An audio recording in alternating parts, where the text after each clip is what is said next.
जय हिंद, जय भारत। मैं हूं रीना सुतार और स्वागत है आप सभी का सैनिक न्यूज विद रीना में। आज के इस वीडियो की शुरुआत करते हुए सबसे पहले बात कर लेते हैं उन टॉपिक की जिसकी जानकारी लेकर आज के इस वीडियो में आई हूं। देखिए, फरवरी महीने की पेंशन का मैसेज कल से ही आना शुरू हो गया है, लेकिन बहुत सारे पेंशनर्स ऐसे हैं जिनको ये मैसेज अभी तक नहीं मिला है और वो कमेंट भी कर रहे हैं। तो आज के इस वीडियो में इसके बारे में बात होगी। इसके साथ साथ हम बात करेंगे एक फैमिली पेंशनर्स के बारे में जिनके खाते में आए हैं 99,663 रुपए का ये जो एरियर आया है, इसके लिए इनको क्या कार्रवाई करनी पड़ी। देखिए, ये वीडियो जब बनाना मैंने शुरू किया उसके जस्ट 5 मिनट पहले एक पेंशनर्स का मुझे कॉल आया और उन्होंने मुझे कहा, हालांकि उनकी क्वेरी एसीपी और एमएससीपी को लेकर थी, लेकिन जब उनसे बातचीत हुई और एसीपी एमएससीपी को लेकर तो मैंने उनको जानकारी दी ही, लेकिन जब बेसिक के बारे में हमारी बात हुई तो मुझे पता चला कि उनकी बेसिक कम आ रही है। बहुत सारे हमारे ऐसे पेंशनर्स, फैमिली पेंशनर्स होंगे जो गलत बेसिक ले रहे हैं। ओआरओपी 3 की टेबल के हिसाब से उनकी बेसिक नहीं आ रही है, तो ऐसे केस में उनको कार्रवाई करना बेहद ही जरूरी हो जाता है। तो आज की इस वीडियो में इसके बारे में भी बात करेंगे। इसके साथ साथ चिल्ड्रन एजुकेशन अलाउंस को लेकर कुछ कमेंट्स हैं। फरवरी की महीने की जो पेंशन है या क्या बढ़ी हुई आएगी या जो हमें इससे पहले पेंशन मिल रही थी उतनी ही आएगी, ऐसे भी कुछ सवाल हैं। तो इस मुद्दे को भी आज के इस वीडियो में मैंने शामिल किया है। तो चलिए, इसी जानकारी के लिए आज के इस वीडियो में हम आगे बढ़ते हैं। वीडियो में आगे बढ़ने से पहले हमेशा की तरह आप सभी से निवेदन है कि वीडियो में अंत तक बने रहिएगा। इस चैनल के माध्यम से दी गई जानकारी अगर आप सभी लोगों के लिए यूजफुल रह रही है तो लाइक और शेयर कर दीजिएगा। चैनल से जुड़ने के लिए देखिए, चैनल को ज्वाइन करना ये आपकी चॉइस पर है, पर सब्सक्राइब करना बेहद ही जरूरी है, तो सब्सक्राइब कर दीजिएगा। नोटिफिकेशन ऑन रखिएगा ताकि हर एक वीडियो की जानकारी आप लोगों तक पहुंच सके। और एक खास रिक्वेस्ट, इस वीडियो को हाइप जरूर करिएगा, क्योंकि हमारी ये कोशिश है कि हर एक पेंशनर्स, फैमिली पेंशनर्स को उनकी सही बेसिक मिलनी चाहिए। तो इसमें आपकी थोड़ी सी मदद मुझे चाहिए। तो जब आपके स्क्रीन पर ये वीडियो को देखते हुए हाइप का ऑप्शन आए तो हाइप जरूर से करिएगा। चलिए, इसी के साथ आज के इस वीडियो की शुरुआत करते हुए सबसे पहले बात कर लेते हैं फरवरी महीने की पेंशन के मैसेज को लेकर। देखिए, 19 या 20 तारीख से वीडियो में मैं इसके बारे में बात कर रही हूँ कि चलिए, फरवरी का महीना है। जैसे हम हमेशा देखते थे कि जो पेंशन क्रेडिट का मैसेज है स्पर्श टीम के द्वारा बेहद ही जल्दी आ जाता है, लेकिन इस बार थोड़ा लेट आया है। 21 तारीख से जो है ये मैसेज आना शुरू हो गया है। लेकिन अभी भी कुछ एक पेंशनर्स ऐसे हैं, फैमिली पेंशनर्स ऐसे हैं जिनको ये मैसेज नहीं मिला है, तो वो थोड़ा सा इंतजार कर लीजिए। आज या कल में हो सकता है ये मैसेज उनको मिल जाए। बाकी जैसे मैं हमेशा कहती हूँ कि अगर लाइफ सर्टिफिकेट सही तरीके से सबमिट करा दिया है, ड्यू डेट चेक आपने कर ली है, यानी कि अप्रूव हो गया है, फिर आपको पेंशन क्रेडिट को लेकर चिंता करने की जरूरत नहीं है। और जिनकी पेंशन जो बैंक से आ रही है 25 या 26 से जो है ये पेंशन खातों में आना शुरू हो जाएगी, जैसे हम हर बार देखते हैं। चलिए, इसी के साथ वीडियो में आगे बढ़ते हुए बात करते हैं फैमिली पेंशनर्स के खातों में आए 99,663 रुपए। देखिए, ये एरियन उनके खातों में क्यों क्रेडिट हुआ, इसके बारे में अगर बात करूं तो ये जो फैमिली पेंशनर्स हैं इनके हस्बैंड की डेथ 2024 में हो गई थी और 2026 की जनवरी में मेरी उनसे बात हुई। ये फैमिली पेंशनर्स है। हालांकि उन्होंने मुझे चिल्ड्रन एजुकेशन अलाउंस के लिए फोन किया था कि मैम मेरे 2 बच्चे हैं, मैं उसके लिए क्लेम वगैरह कर सकती हूँ नहीं। तो इसके बारे में हमने बात की। उसके बाद जैसा कि मैं हमेशा सभी से पूछती हूँ जिससे भी मेरे फोन पर बात होती है, हमारे पेंशन या फैमिली पेंशनर से, तो एक सवाल मेरा हमेशा रहता है कि क्या आपको सही पेंशन मिल रही है, आपकी बेसिक सही आ रही है या नहीं आ रही। क्योंकि देखिए, 2019 से ही इस चैनल को मैंने शुरू किया है, जहां हम लगातार हमारी फैमिली पेंशनर्स और सर्विस पेंशनर्स के बारे में बात करते हैं। एसीपी एमएससीपी से जुड़ी हुई कोशिश करते हैं कि उनको सही पेंशन मिले। तो ऐसे में जो सबसे ज्यादा केस मैंने देखे हैं या सॉल्व किए हैं वो होते हैं गलत बेसिक के। तो मेरा हमेशा ये सवाल रहता है पेंशनर या फैमिली पेंशनर से कि आपको आपकी सही पेंशन मिल तो रही है या नहीं। तो इन फैमिली पेंशनर से मुझे कहा कि मेरी बेसिक इतनी आ रही है। फिर हमने जो सारा कुछ डॉक्यूमेंट्स वगैरह चेक किया तो पता चला कि इनको इनहेंस रेट से पेंशन मिलनी चाहिए थी। इसके बदले जो रिकॉर्ड है उन्होंने ऑर्डिनरी रेट से ही जो है इनको पेंशन ग्रांट कर दी थी। 2 साल से वो यही पेंशन ले रही थी क्योंकि उनको जानकारी ही नहीं थी कि उनको गलत पेंशन मिल रही थी। फिर इसके बाद मैंने सीपी ग्राम के थ्रू जब ये कंप्लेंट करा दी तो 1 महीने के अंदर अंदर इसको लेकर कार्रवाई हुई और ये पूरा पैसा इनके खातों में क्रेडिट हो गया। यहाँ देखिए, हम बात करते हैं 2026 की। ये ऐसी भी, ये कोई इतना पुराना भी मामला नहीं था। जब हम बात करें 2004 की, 5 की या उससे पहले की, तभी भी बहुत सारे ऐसे मामले हुए होंगे। हमारी फैमिली पेंशनर्स या हमारे सर्विस पेंशनर्स को भी जो पेंशन बैंक से आई वो पेंशन वो ले रहे होंगे, क्योंकि उनको पता ही नहीं होगा पेंशन सही आ रही है या नहीं आ रही है। पर अगर सही जानकारी है, आपको पता है कि आपकी बेसिक कितनी हो रही है, तब आप उसको लेकर काम कर सकते हैं। जैसे भी इस फैमिली पेंशनर्स के केस में हुआ, बेहद ही आसानी से 1 महीने के अंदर अंदर उनकी पेंशन सही हो गई। जहां 9,000 रुपए के हिसाब से ऑर्डिनरी रेट के हिसाब से बेसिक आ रही थी, वहीं पर अभी 13,500 के आसपास, यानी 4-4,500 रुपए का तो सिर्फ बेसिक में ही फर्क पड़ा इनको। बाकी जो डीआर में जो फर्क पड़ा वो तो अलग, मतलब अच्छा खासा मंथली इनको जो है फायदा हुआ, जो इनका हक था। और ऐसा, अब यहाँ तो मैं ये फैमिली पेंशनर्स की बात कर रही हूँ, लेकिन जैसे कि वीडियो की शुरुआत में मैंने कहा था, जब इस वीडियो को बनाना मैंने शुरू किया, उससे थोड़ी देर पहले ही एक पेंशनर्स से मेरी बात हुई, जिन्होंने एसीपी को लेकर जानकारी मांगने के लिए फोन किया था कि मैम, मैं 2005 में रिटायर होकर आया हूँ और मेरी 24 साल सर्विस है, हवलदार रैंक है, तो मुझे क्या एमएससीपी मिलेगी?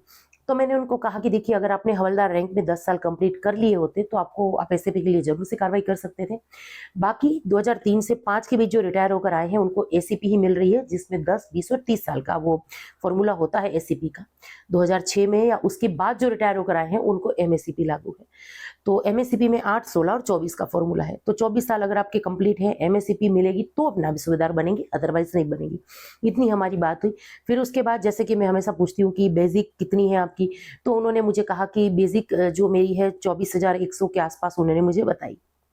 मैंने OROP 3 की टेबल में जब चेक किया तो OROP 3 में 24 साल सर्विस, हवलदार रैंक, वाई ग्रुप की अगर मैं बात करूं तो 24,763 रुपए के आसपास की कुछ बेसिक मुझे दिखी। तो मैंने उनको कहा कि सर, आपको 600 रुपए के आसपास जो है बेसिक कम आ रही है। तो उन्होंने कहा कि ये कैसे, अभी तक तो मुझे इतनी ही पेंशन मिल रही है। तो फिर मैंने उनको कहा कि आप मंडे को इसको लेकर कंप्लेन दर्ज कराइए। आज देखिए, माननीय प्रधानमंत्री जी की ये पहल से, सीपी ग्राम के माध्यम से कितना कितना बेहतर बनाया है सीपी ग्राम को, कि आज हमारे सर्विस पेंशनर्स, फैमिली पेंशनर्स घर बैठे ही अपनी सही पेंशन के लिए कार्रवाई कर सकते हैं। किसी को भी एक भी पैसा देने की जरूरत नहीं है। आप खुद ही आपकी कंप्लेन जो है सीपी ग्राम के थ्रू रिकॉर्ड या पीसीडीए तक पहुंचा सकते हैं। तो ऐसे मामले आज भी जब लगातार हमारे सामने आते हैं तो हम भी वीडियो में इसके बारे में बात करते हैं। जब कुछ इस तरीके से कोई केस सॉल्व हो जाता है तो उसके बारे में भी इसलिए बात करते हैं ताकि जो दूसरे पेंशनर और फैमिली पेंशनर्स हैं वो इसको लेकर कार्रवाई करें और उनको भी उनकी सही पेंशन मिले, जो कि उनका हक है। चलिए, इसके साथ वीडियो में आगे बढ़ते हुए बात करते हैं फरवरी महीने की पेंशन क्या बढ़ी हुई आएगी। अब पता नहीं सोशल मीडिया में क्या ये ऐसे वीडियो आए हैं या जानकारी कहीं से, पता नहीं व्हाट्सएप में कोई मैसेज है। बहुत सारे मुझे ऐसे कमेंट्स आए हैं, व्हाट्सएप पर भी मुझे मैसेज आए हैं जहां ये सवाल पूछा जा रहा है कि मैम, फरवरी महीने की पेंशन का मैसेज तो हमें मिल गया, लेकिन पुरानी पेंशन आई, बढ़ी हुई पेंशन नहीं आई। तो देखिए, फरवरी महीने में हमारी पेंशन में किसी भी तरीके की बढ़ोतरी नहीं हुई है। महंगाई भत्तों में जो 2% की बढ़ोतरी हुई है और जो हमारे पेंशन में थोड़ा बहुत असर डालेगी, 200-400 रुपए का जो फर्क पड़ रहा है, वो हमें अप्रैल में देखने के लिए मिलेगा, क्योंकि मार्च में होली के आसपास केंद्र सरकार इसकी घोषणा कर देगी, या हो सकता है कि मार्च के अंत में। फिर 3 महीनों का डीएडीआर का एरियर और जो अप्रैल महीने में हमारी बढ़ी हुई पेंशन तब आएगी। अभी फरवरी में हमें वही पेंशन मिलेगी जो हमें जनवरी में मिली थी। किसी भी तरीके की बढ़ोतरी फरवरी की पेंशन में नहीं हुई है। चलिए, इसी के बाद एक कमेंट ये आया है कि चिल्ड्रन एजुकेशन अलाउंस का क्लेम किया है 2 नवंबर को, तो ये अमाउंट जो 24,000 आना था ये नहीं क्रेडिट हुआ है। तो देखिए, अभी अभी आपने इसको लेकर, यानी फाइनेंशियल ईयर 2024-2025 के लिए जो अगर अप्लाई किया है, या 25-26 के लिए अगर किया है, तो अभी वो पैसा आना बाकी है। ये पुराना पैसा आया है चिल्ड्रन एजुकेशन अलाउंस का, क्योंकि बीच में अगर आपको याद होगा तो केएसबी की साइट बंद हो गई थी मेंटेनेंस की वजह से। तो उस टाइम भी बहुत सारे हमारे पेंशनर्स थे जिन्होंने चिल्ड्रन एजुकेशन अलाउंस के लिए क्लेम किया था, तो वो पैसा उनको नहीं मिला था। तो ये वो पैसा अभी आया है। जिन्होंने उसके बाद क्लेम किया है उसका पैसा अभी भी बाकी है, तो वेट कर लीजिए। या आप एक और काम कर सकते हैं, केएसबी की साइट पर जाकर उसका, आपने जो क्लेम किया है उसका स्टेटस वगैरह चेक करिए, कोई क्वेरी वगैरह तो नहीं है, राज्य सैनिक बोर्ड से, जिला सैनिक बोर्ड से अप्रूव हुआ है नहीं हुआ, ये सारी आपको जानकारी जो है वहां पर मिल जाएगी, तो ये चेक कर लीजिएगा। चलिए, अब वीडियो में आगे बढ़ते हुए 2-3 कमेंट्स देख लेते हैं। एक लिख रहे हैं कि मैडम मेरे मदर की बेसिक पेंशन नॉर्मल रेट से 9,000 है, क्या उसका बेसिक नहीं बढ़ेगी? और आगे ये लिख रहे हैं कि मैम आप तो हर वीडियो में एक्स और वाई ग्रुप की जो है अपडेट देती रहती हैं, सी ग्रुप की कोई भी वीडियो आप नहीं बना रही। देखिए, अगर आप डिफेंस के फैमिली पेंशनर्स के बारे में बात कर रही हैं, जानकारी मांग रहे हैं, तो मैं यहाँ पर एक चीज क्लियर कर दूं कि 2006 से वाई एक्स ग्रुप और वाई ग्रुप ये दोनों ही है। इसके पहले जो सी डी ग्रुप थे इसको मर्ज करके 2006 में जो है वाई और एक्स ये दो ही ग्रुप रखे हैं। तो अगर आपके माता जी के पीपीओ में या कहीं पर आपको सी ग्रुप लिखा हुआ दिख रहा है, तो इसका मतलब वाई ग्रुप के हिसाब से ही आपको पेंशन कैलकुलेट करनी है।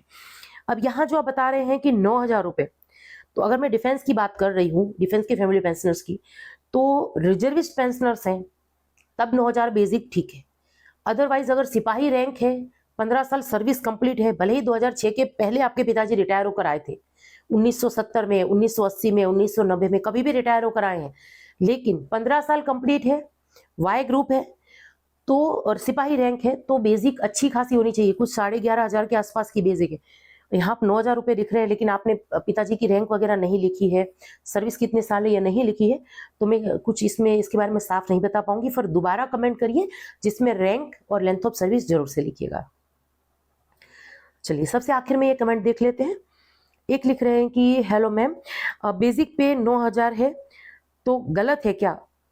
पेंशन प्लीज आप इसके बारे में बताइए। रेलवे फैमिली पेंशन है, 24 साल सर्विस है, ड्यूटी मेरे पिताजी की रेलवे में, और साथ में इन्होंने मोबाइल नंबर वगैरह मांगा है। देखिए, आपको मेरे मोबाइल नंबर मेरे पुराने वीडियोस में मिल जाएंगे, और जहां आप कह रहे हैं कि आपके पिताजी की सर्विस 24 साल कंप्लीट है, आपके पिताजी रेलवे में थे, तो अभी 9,000 रुपए बेसिक ये काफी कम लग रही है। पर अब क्योंकि रेलवे का मामला है, रेलवे में भी देखिए इतनी तो कम नहीं होनी चाहिए थी। आप प्लीज, जैसे कि मैंने आपको कहा कि मेरे मोबाइल नंबर आपको मेरे पुराने वीडियोस में मिल जाएंगे, उसमें देकर आप कॉल करिए, मैं पीपी वगैरह चेक करके आपको इसके बारे में जानकारी दे दूंगी। पर यहाँ पर जब आपने ये सवाल पूछा है, और आमतौर पर हम डिफेंस के जो पेंशनर फैमिली पेंशनर्स हैं उसके बारे में बात करते हैं, तो उनकी जो बेसिक वगैरह होती है उसके बारे में तो हमें आमतौर पर अच्छी खासी जानकारी होती है।